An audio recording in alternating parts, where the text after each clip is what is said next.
Sa isang masayang umaga sa Mars, nagising ang pamilya Simpson sa kanilang bagong bahay na gawa sa pulang bato at kapas. Si Homer na puno ng excitement ay nagpasya na magluto ng sinigang na may mga kakaibang sangkap mula sa Mars. Habang nagluluto si Homer, biglang pumasok si Marge na may hawak na isang alien na tila malaking pusa. "Anong hayop yan, Marge?" tanong ni Homer habang nagtataka sa kakaibang nilalang na nakatayo sa kanyang tabi. "Isang Martian na pusa, Homer.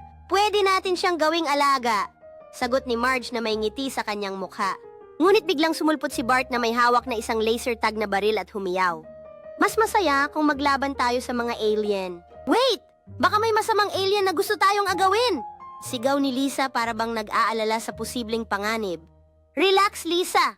Kung may masamang alien, handa akong makipaglaban," sinabi ni Homer na puno ng kumpiyansa habang naglalagay ng apron. "Pero tatay, paano mo sila lalabanan kung wala ka namang superpowers?"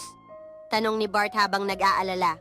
"May mga espesyal na Martian snacks ako na pwede nating gamitin bilang armas," sabi ni Homer habang ipinapakita ang mga lumilipad na alien chips.